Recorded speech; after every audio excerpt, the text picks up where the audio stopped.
یہ وہ جنگ تھی جس نے تاریخ کا رخ موڑ دیا۔ ایک طرف 313 ایمان والے، دوسری طرف 1000 کا لشکر، کم وسائل مگر دلوں میں ایمان کی روشنی۔ یہ جنگ صرف تلواروں کی نہیں بلکہ جذبے، استقامت اور اللہ کی مدد کی جنگ تھی۔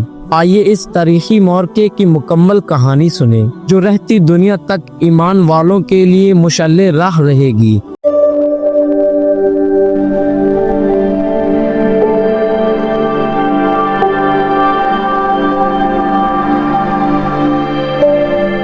یہ جنگ یوں ہی نہیں ہوئی بلکہ اس کے پیچھے سالوں کی دشمنی اور آزمائش کی کہانی تھی۔ جب نبی کریم صلی اللہ علیہ وآلہ وسلم نے مکہ میں اسلام کی دعوت دی تو قریش نے ظلم و ستم کی انتہا کر دی۔ مسلمانوں کو ستایا گیا، ان پر مظالم ڈھائے گئے اور آخر کار انہیں اپنا گھر بار چھوڑ کر مدینہ ہجرت کرنا پڑی۔ لیکن مکہ کے مشرکین کو یہ بھی قبول نہ تھا، انہوں نے مسلمانوں کا پیچھا کیا، ان کی جائیدادیں لوٹی اور انہیں ہر ممکن طریقے سے نقصان پہنچانے کی کوشش کی۔ مدینہ پہنچنے کے بعد مسلمانوں کو جب یہ معلوم ہوا کہ ابو سفیان کی قیادت میں قریش کا ایک تجارتی قافلہ شام سے واپس آ رہا ہے تو نبی کریم صلی اللہ علیہ وسلم نے فیصلہ کیا کہ اس قافلے کا راستہ روکا جائے تاکہ مسلمانوں کو ان کے چھینے گئے مال کا بدلہ مل سکے۔ لیکن یہ قافلہ پر حملہ نہیں تھا بلکہ اللہ نے اس موقع کو ایک عظیم جنگ میں بدل دیا جو حق اور باطل کے فیصلے کا دن بننے والی تھی۔ ابو سفیان کو جب یہ خبر ملی کہ مسلمان قافلے کو روکنے کے لیے نکل رہے ہیں تو اس نے فوراً مکہ پیغام بھیج دیا کہ مسلمان ہم پر حملہ کرنے والے ہیں، ہماری مدد کے لیے نکلو۔ یہ سنتے ہی قریش میں طوفان آ گیا۔ ابو جہل، عتبہ، شیبہ، امیہ بن خلف جیسے بڑے سردار فوراً 1000 کا لشکر لے کر مدینہ کی طرف روانہ ہو گئے۔ ان کے پاس جدید ہتھیار، گھوڑے، اونٹ، ذرے اور بھرپور فوجی قوت تھی۔ ادھر مدینہ میں نبی کریم صلی اللہ علیہ وسلم کو جب قریش کی تیاری کی خبر ملی تو آپ نے صحابہ کو جمع کیا اور ان سے مشورہ کیا۔ مہاجرین اور انصار سب نے اپنی مکمل وفاداری کا اعلان کیا۔ حضرت مقداد رضی اللہ تعالی عنہ نے کہا، یا رسول اللہ، ہم بنی اسرائیل کی طرح یہ نہیں کہیں گے کہ جاؤ تم اور تمہارا رب لڑو، ہم یہیں بیٹھے ہیں، بلکہ ہم آپ کے ساتھ ہیں، جہاں چاہیں ہمیں لے چلیں۔ یہ سن کر نبی کریم صلی اللہ علیہ وسلم خوش ہوئے اور مسلمانوں کی 313 افراد پر مشتمل مختصر فوج بدر کی طرف روانہ ہو گئی۔ مسلمان بدر کے میدان میں پہنچے اور ایک حکمت عملی کے تحت کنویں پر قبضہ کر لیا تاکہ دشمن کو پانی حاصل نہ ہو سکے۔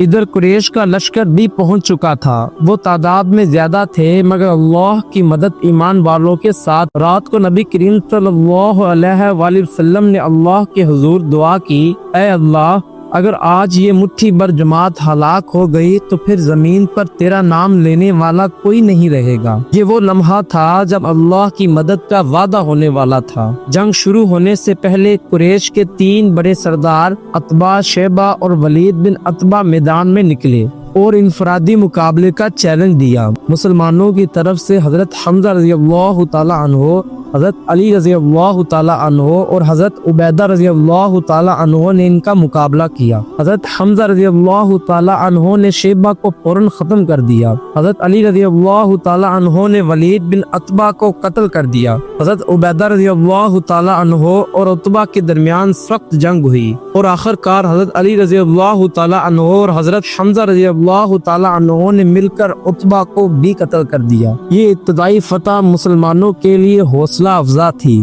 مگر اصل جنگ ابھی باقی تھی۔ جنگ کے دوران اچانک مسلمانوں نے کچھ حیرت انگیز مناظر دیکھے۔ آسمان سے سفید لباس میں ملبوس گھڑ سوار اتر رہے تھے جو دشمنوں کی گردنیں اڑا رہے تھے۔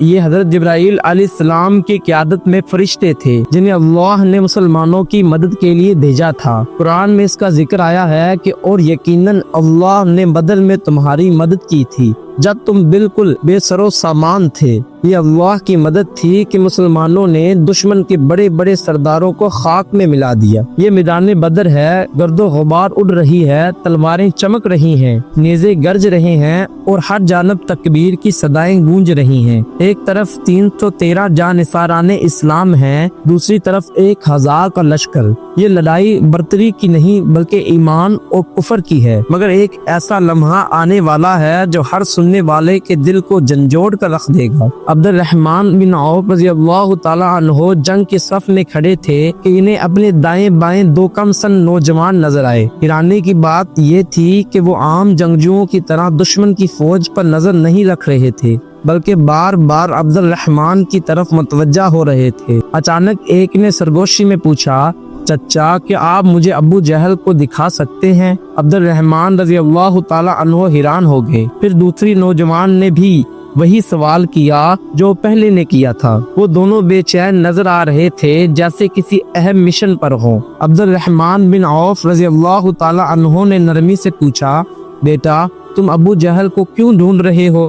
نوجوان کے چہرے پر ایک غیر معمولی سنجیدگی تھی۔ اس نے مضبوط لہجے میں کہا، مجھے معلوم ہوا ہے کہ وہ نبی کریم صلی اللہ علیہ وسلم کو برا بھلا کہتا ہے۔ میں نے اللہ سے دعا کی ہے کہ یا تو میں اسے قتل کر دوں یا خود شہید ہو جاؤں۔ عبد الرحمن رضی اللہ تعالی عنہ حیران بھی ہوئے اور متاثر بھی۔ وہ جانتے تھے کہ ابو جہل قریش کا سب سے طاقتور اور خطرناک جنگجو تھا، جیسے بڑے بڑے مجاہدین بھی چیلنج کرنے سے گھبراتے تھے، مگر یہ تو دو کم سن لڑکے ہیں۔ عبد الرحمن نے دور اشارہ کیا، وہ دیکھو ابو جہل وہاں ہے۔ یہ سننا تھا کہ دونوں نوجوان بجلی کی طرح لپکے، گرد و غبار کے بادل اٹھے، ریت اڑنے لگی اور تلواریں چمکی۔ کسی کو سمجھ نہیں آیا کہ یہ دو کم سن لڑکے کیا کر رہے ہیں، مگر جب منظر صاف ہوا تو زمین پر ابو جہل تڑپ رہا تھا۔ یہ دو شیر معاذ بن عمر رضی اللہ تعالی عنہ اور معوذ بن افرا رضی اللہ تعالی عنہ تھے، جنہوں نے اپنے ننھے ہاتھوں سے اسلام کے سب سے بڑے دشمن کو زمین پر گرا دیا تھا۔ ابو جہل ابھی زندہ تھا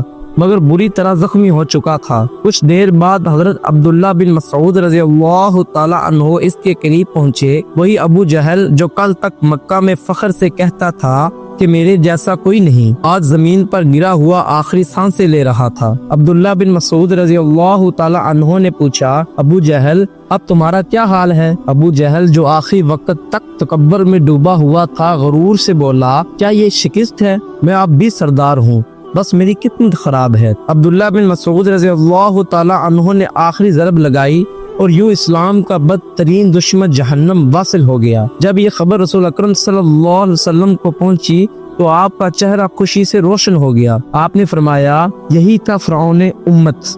یہ جنگ چند گھنٹوں میں ختم ہو گئی۔ 70 قریشی سردار مارے گئے، 71 قریشی قیدی بنائے گئے، مسلمانوں کے صرف 14 جانثار شہید ہوئے۔ یہ فیصلہ کن فتح تھی جس نے اسلام کی بنیاد کو مضبوط کر دیا۔ نبی کریم صلی اللہ علیہ وسلم نے قیدیوں کے ساتھ بہترین سلوک کیا اور انہیں فدیہ لے کر آزاد کر دیا۔ کچھ قیدیوں کو صرف اس شرط پر رہا کر دیا گیا کہ وہ مدینہ میں آ کر مسلمانوں کو لکھنا پڑھنا سکھائیں۔ یہاں ایک سبق یہ بھی ملتا ہے کہ اسلام جنگ کا نہیں بلکہ علم اور رحم دلی کا دین ہے۔ یہ جنگ ہمیں سکھاتی ہے کہ ایمان کی طاقت جسمانی طاقت سے زیادہ اہم ہے۔ اللہ کی مدد تب آتی ہے جب ایمان مضبوط ہو۔ کم وسائل کے باوجود اگر نیت خالص ہو تو کامیابی یقینی ہے۔ یہی وہ جنگ تھی جس نے اسلام کو ایک نئی پہچان دی اور دنیا پر ثابت کر دیا کہ اللہ حق والوں کے ساتھ ہے۔ میرے بھائیوں اور بزرگوں، اگر آپ کو یہ ویڈیو پسند آئی تو اس کو لائک کریں اور سبسکرائب کرنا نہ بھولیں تاکہ آپ ہماری آنے والی نئی سے نئی ویڈیو جلد حاصل کر سکیں۔